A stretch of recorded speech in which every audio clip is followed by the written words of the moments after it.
కర్నూలు జిల్లా హలహల్వి మండలం ఎంపీడీఓ కార్యాలయంలో ఆలూరు ఎమ్మెల్యే విరూపాక్షి అధ్యక్షతన మండల స్థాయి సర్వసభ్య సమావేశం నిర్వహించారు. కార్యక్రమంలో ఎంపీటీసీలు, సర్పంచ్లు, జెడ్పీటీసీలు, అలాగే ఎంపీపీ, మండల స్థాయి అధికారులు పాల్గొన్నారు. ఎమ్మెల్యే విరూపాక్షి మాట్లాడుతూ ప్రజలకు ఏదైనా సమస్యలు వచ్చి ఒక ఎమ్మెల్యే తహసీల్దార్ కార్యాలయంకు ఫోన్ చేస్తే స్పందించే వారే లేరని అధికారులపై మండిపడ్డారు. హలహర్వి జెడ్పీటీసీ లింగన్నపై వాగ్వివాదానికి దిగిన వైసీపీ కార్యకర్తలు వైసీపీ పార్టీ గుర్తుపై జెడ్పీటీసీగా గెలిచి టీడీపీ పార్టీలోకి వెళ్లి జగన్మోహన్ రెడ్డిపై అసత్యాలు ప్రచారం చేస్తావా అంటూ జెడ్పీటీసీ లింగన్నపై వాగ్వివాదానికి దిగారు.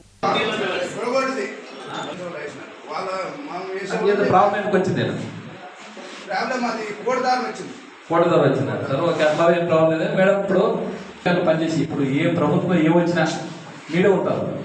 ఇప్పుడు టీడీపీ వచ్చినా మీరు ఉంటారు, వైసీపీ వచ్చినా మీరు ఉంటారు, బీజేపీ వచ్చినా మీరు ఉంటారు. పని ఎక్కడ ఏదైనా సక్రమంగా ప్రజలకే కాదు, ప్రజల కోసం పనిచేసి సక్రమంగా పనిచేసి అసలు ఏ నాయకులతో పనిలేదు. మా జగన్ అన్న మాత్రము ఖచ్చితంగా అధికారులకే పవర్ ఇచ్చింది. మా నాయకుల కొరకు పవర్ లేదా మా జగన్ అన్న. ఇప్పుడు అట్లా కాదు, అట్లా అధికారులు కాదన్నా. ఏదన్నా కానీ ప్రజలకు సమస్య లేకుండా తీర్చే సంతోషం. మేమేం దాంట్లో ఇన్వాల్వ్ ఏం కాదు, ప్రజల సమస్య లేకుండా తీర్చాను అంతే. సమస్య అంటే మాట్లాడండి, మీరే మాట్లాడండి.